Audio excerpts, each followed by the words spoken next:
నెల్లూరు జిల్లాలో 40 గ్రామ పంచాయతీలకి శాశ్వత భవనాలు లేవు.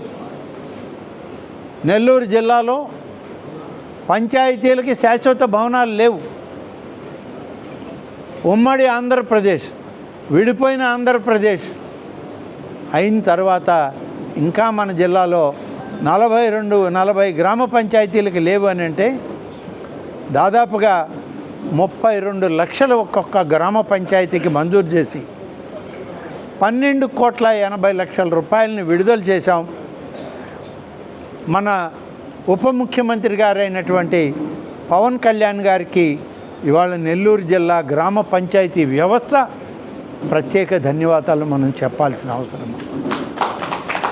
దాదాపుగా 12,80,00,000 రూపాయలు ఇవాళ విడుదల చేసి 40 గ్రామ పంచాయతీ భవనాలను కట్టండి అని చెప్పారు. అలాగే 25-26 సంవత్సరానికి ఈ సంవత్సరం 50 కోట్ల రూపాయలను మన జిల్లాకి ఇచ్చి సిమెంట్ రోడ్ల నిర్మాణం గ్రామాల్లో జరగాలి, ఇవి పూర్తి చేయండి మొదటి విడతలో, అవసరమైతే రెండవ విడత నిధులు కూడా విడుదల చేస్తానని చెప్పి ఆయన మనకు హామీ ఇవ్వడం జరిగింది. ఈ విధంగా గ్రామ పంచాయతీలను బలోపేతం చేయడానికి మన ప్రభుత్వం కృషి చేస్తూ ఉంటే గత ప్రభుత్వం ఏం చేసింది? గ్రామ పంచాయతీలకు వచ్చిన నిధులు కూడా పక్కదారికి మళ్లించి వాళ్ళ అవసరాలు తీర్చుకున్నారు.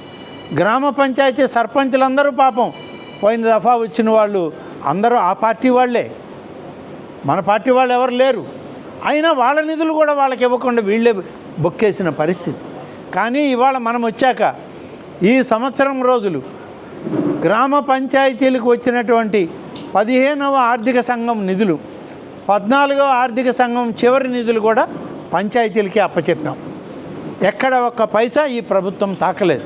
వాళ్ళ డబ్బు వాళ్ళకి విడుదల చేసి ఇవాళ మళ్ళీ వచ్చే నిధులు కూడా ఇవాళ కూడా వాళ్ళే ఉన్నారు, సర్పంచులుగా వాళ్ళే ఉన్నారు, మండలాధ్యక్షులుగా, ఎంపీటీసీలుగా వాళ్ళకే విడుదల చేస్తున్నాం.